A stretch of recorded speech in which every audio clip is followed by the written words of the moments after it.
Hello viewers, কেমন আছেন সবাই? আজকে আমি আরেকটি রেসিপি নিয়ে আপনাদের সামনে চলে এসেছি। এখানে আমি নিয়েছি 2 পিস ইলিশ মাছ এবং পটল এবং আলু তরকারি কেটে নিয়েছি। এখানে আমি নিয়েছি 2টো টমেটো।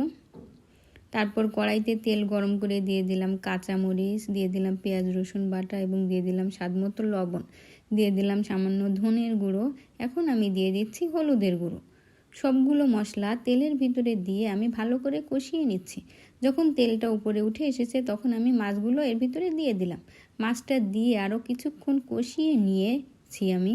এখন মাছটা কষানো হয়ে গেলে সামান্য একটু পানি দিয়ে মাছটাকে আমি আরেকটু কষিয়ে নিব।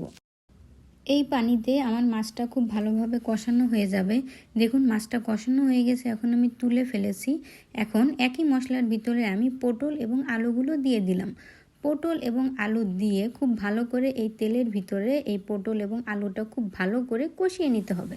এখন আমি তেলের ভিতরে পটল আলুগুলো খুব ভালো করে কষিয়ে নিলাম। দেখুন কি সুন্দর ভাজা ভাজা হয়ে গেছে পটলগুলো এবং আলুগুলো।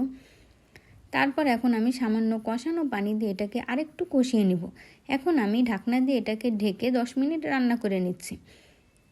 ভালো মতো কষানো হয়ে গেলে তারপর আমি ঝোলের পানি দিয়ে দিয়েছি। দেখেন আমি অফ ক্যামেরায় ঝোলের পানি দিয়ে দিয়েছি। এখন পানিটা ভালো করে বলক আসলে আমি দিয়ে দিচ্ছি কেটে রাখা টমেটোগুলো। টমেটো দিয়ে দেওয়ার পর তরকারিটাকে ভালো করে জাল করে নিতে হবে। যখন তরকারিটা ভালো করে জাল হয়ে যাবে তখন আমি 1 চামচ জিরা পাউডার দিয়ে দিলাম। দেখুন তরকারির কালারটা কি সুন্দর হয়েছে এবং খেতেও খুব মজাদার হয়েছিল।